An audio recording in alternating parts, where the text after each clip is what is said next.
Dry fruits लाडू. आजच्या recipe व्हिडिओमध्ये मी तुम्हाला घरातल्या घरात सोप्या पद्धतीने ड्रायफ्रूट्स लाडू कसे करायचे याची रेसिपी दाखवणार आहे. तसेच ह्यापासून तुम्ही फूड बिझनेस कसा करू शकता याच्या देखील आयडियाज तुम्हाला सांगणार आहे. त्यामुळे व्हिडिओ तुम्ही शेवटपर्यंत बघा. ड्रायफ्रूट्स लाडू करण्यासाठी सर्वात आधी इथे काय काय साहित्य लागणार आहेत बघून घेऊया. ड्रायफ्रूट लाडू करण्यासाठी इथे मी तुम्हाला वजनी प्रमाण आणि वाटीचं प्रमाण दोन्ही प्रमाण सांगणार आहे. 1 वाटी बदाम म्हणजे 100 ग्रॅम बदाम घेतलेले आहे. त्यानंतर 1 वाटी काजू, वजनी प्रमाणामध्ये 100 ग्रॅम काजू. तुम्ही इथे तुकडा काजू देखील वापरू शकता. त्यानंतर इथे पाऊण वाटी अक्रोड घेतलेले आहे. वजनी प्रमाणामध्ये 80 ग्रॅम अक्रोड आहे. त्यानंतर अर्धी वाटी पिस्ता म्हणजेच 50 ग्रॅम पिस्ता घेतलेले आहे. त्यानंतर अर्धी वाटी भोपळ्याचे बिया, वजनी प्रमाणामध्ये 50 ग्रॅम भोपळ्याच्या बिया घेतलेल्या आहेत. इथे मी साखरेचा किंवा गुळाचा वापर करणार नाही आहे. 100 ग्रॅम इथे खजूर घेतलेले आहे. खजूर हे पाण्याखाली थोडे धुवून घेतलेले आहे व त्याला कपड्याने पुसून घेतलेलं आहे. त्यानंतर इथे 60 ग्रॅम ड्राय अंजीर घेतलेले आहे आणि 50 ग्रॅम काळे मनुके घेतलेले आहे. सोबतच यामध्ये मी 10 ग्रॅम खसखस घेतलेली आहे व 2 ते 3 वेलदोडे घेतलेले आहे व मोजून आपल्याला 4 चमचे तूप लागणार आहे. सर्वात आधी आपल्याला हे सर्व साहित्य मंद आचेवरती थोडं थोडं हलकं असं भाजून घ्यायचं आहे. एका कढईमध्ये मी आता इथे सर्वात आधी बदाम टाकून घेणार आहे. बदाम भाजायला थोडासा वेळ लागतो, त्याच्यामुळे सर्वात आधी बदाम भाजायचे आहे. तुम्हाला जर घरच्या घरी फूड बिझनेस करायचा असेल तर तुम्ही ह्या प्रमाणामध्ये हे लाडू करून बघा. ह्या लाडूमध्ये मी पिस्ता आणि अक्रोडचे प्रमाण हे कमी घेतलेलं आहे, कारण की मार्केटमध्ये पिस्ता आणि अक्रोडचे भाव जास्त आहेत. त्याच्यामुळे इथे जास्त प्रमाणात काजू आणि बदाम घेतलेले आहे. बदाम थोडेसे अर्धा 1 मिनिट भाजून झाल्यानंतर आता याच्यामध्ये मी वरून 1 चमचा तूप टाकून घेणार आहे व पुन्हा याला 1 मिनिट असं मंद आचेवरती भाजून घेणार आहे. ह्या लाडवामध्ये तुम्ही तुकडा काजूचा देखील वापर करू शकता. मार्केटमध्ये तुकडा काजूची किंमत थोडीशी कमी असते. जर थोड्या जास्त प्रमाणामध्ये जर तुम्ही हे साहित्य घेतलं तर तुम्हाला याच्यामध्ये जास्त मार्जिन मिळू शकतं. बदाम भाजून झाल्यानंतर आता यामध्ये मी काजू टाकून घेणार आहे व ते देखील थोडंसं 1 मिनिटभर भाजून घेणार आहे. प्रत्येक भागातील दुकानांमध्ये मटेरियल्सचा म्हणजे साहित्यांचा दर हा वेगवेगळा असतो. शक्य असल्यास जर तुम्हाला फूड बिझनेस करायचा असेल तर तुम्ही जवळपासच्या होलसेल दुकानामधून साहित्य हे विकत घ्या. 2 मिनटं काजू भाजून झाल्यानंतर आता यामध्ये अक्रोड, पिस्ता आणि भोपळ्याच्या बिया टाकून आपल्याला पुन्हा हे 2 ते 3 मिनटं भाजून घ्यायचं आहे. वरील साहित्यामध्ये अगदी मी 4 चमचे तुपाचा वापर केलेला आहे. ह्यामुळे हे लाडू बरेच दिवस टिकतात.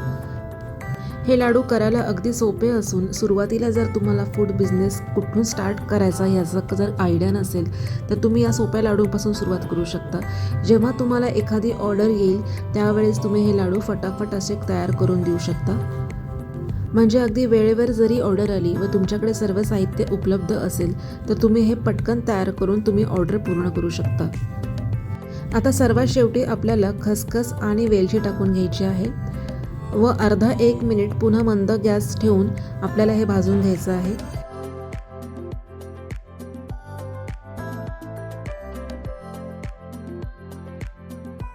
दोन मिनिटांनंतर आपल्याला गॅस बंद करून घ्यायचा आहे व आपल्याला हे सर्व साहित्य दुसऱ्या प्लेटमध्ये काढून गार होण्यासाठी ठेवून द्यायचं आहे.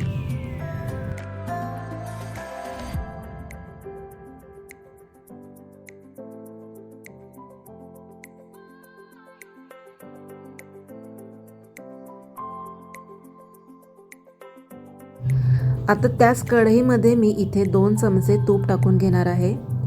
तूप टाकल्यानंतर ह्यामध्ये मी सर्वात आधी अंजीर हे व्यवस्थित असं तुपामध्ये परतून घेणार आहे. तुम्ही याचे थोडेसे बारीक तुकडे देखील करू शकता. तुपामध्ये परतल्यामुळे अंजीर हे नरम असे होतात. खजूर, अंजीर आणि मनुके हे थोडेसे मी पाण्याखाली धुवून घेतलेले आहे व कपड्याने पुसून घेतलेले आहे. अंजीर नरम झाल्यानंतर आता ह्यामध्ये मी मनुके आणि खजूर टाकून घेणार आहे. खजुराच्या मी बिया काढून घेतलेल्या आहेत. तुम्ही याऐवजी सीडलेस खजूर देखील मार्केटमध्ये मिळतात, ते देखील तुम्ही वापरू शकता. 4 ते 5 मिनटं आपल्याला आता हे व्यवस्थित सर्व साहित्य परतून घ्यायचं आहे। तुम्ही बघू शकता की अशा प्रकारे सर्व साहित्य हे व्यवस्थित असं मऊ झालेलं आहे। नरम झाल्यामुळे हे बऱ्यापैकी एकजीव देखील झालेला आहे। आता यामध्ये इथे मी भाजून घेतलेले हे सर्व ड्रायफ्रूट्स टाकून घेणार आहे व आता हे व्यवस्थित असं मिक्स करून घेणार आहे।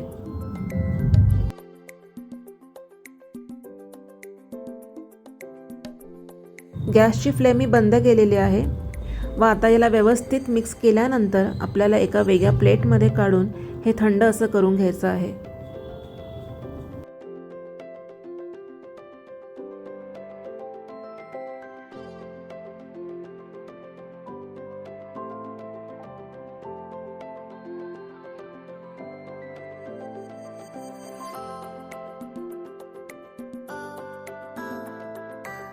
पंधरा ते 20 मिनिटे इथे मी हे मिश्रण थंड होण्यासाठी ठेवून दिलेलं होतं। आता मिक्सरच्या एका मोठ्या भांड्यामध्ये थोडं करून आपल्याला हे बारीक असं वाटून घ्यायचं आहे। मिक्सरवरती पल्स मोडवर मी 2 ते 3 सेकंद मध्ये ब्रेक घेऊन हे मिश्रण बारीक असं वाटून घेतलेलं आहे। तुम्ही बघू शकता हे इतक्या प्रमाणामध्ये मी हे बारीक वाटलेलं आहे। वाटून झालेल्या लाडवांचं मिश्रण आता एका बाउलमध्ये मी काढून घेणार आहे व आता आपण याचे लाडू वळायला घेऊयात। इथे मी लहान आकाराचे लाडू हे वळून घेणार आहे। हे पूर्ण ड्रायफ्रूट्सचे लाडू असल्यामुळे आपल्याला नॉर्मल लाडवांच्या आकाराचं लाडू हे वळून नाही घ्यायचे आहे। छोटे छोटे लाडू आपल्याला करून घ्यायचे आहे। हे लाडू अतिशय पौष्टिक असे आहेत। लहान मुलांना किंवा आपल्याला देखील नॉर्मल खाण्यासाठी देखील तुम्ही हे लाडू घरच्या घरी अगदी पटकन असे तयार करू शकता। घरच्या घरी जर तुम्हाला फूड बिझनेससाठी हे लाडू करायचे असतील तर आपल्या जवळपासच्या होलसेल मार्केटमधून किंवा कुठल्याही स्टोअरमधून तुम्ही प्लास्टिकचे जे डबे असतात, पार्सलचे डबे, ते आणून तुम्ही याच्यामध्ये पॅकेजिंग करून ते तुम्ही विकू शकता। पॅकेजिंगच्या डब्यावर तुम्ही तुमचं नाव किंवा तुमच्या प्रोडक्टचं नाव आणि कॉन्टॅक्ट नंबर हे तुम्ही त्याच्यामध्ये मेन्शन करू शकता। तुम्ही तुमच्या जवळच्या असणाऱ्या व्हॉट्सॲप ग्रुपमध्ये, इंस्टाग्रामवरती किंवा अगदी फेसबुकवरती देखील तुम्ही याची ॲड करू शकता। ड्रायफ्रूट्स लाडूला अगदी 12 महिने देखील हाय अशी डिमांड असते। त्याच्यामुळे जर तुम्ही हा स्टार्टअप म्हणून सुरू केला तर तुम्हाला हे नक्कीच फायद्याचं राहील। एखादा सणवार वगैरे असला तर आपण याचं थोडंसं प्रोडक्शन जास्त करायचं। तर आजचा माझा रेसिपी व्हिडिओ जर तुम्हाला आवडला असेल तर नक्की व्हिडिओला लाईक करा आणि अशाच नवीन आयडियाज माहिती करून घेण्यासाठी चॅनलला सबस्क्राईब करा आणि व्हिडिओ पाहिल्याबद्दल धन्यवाद।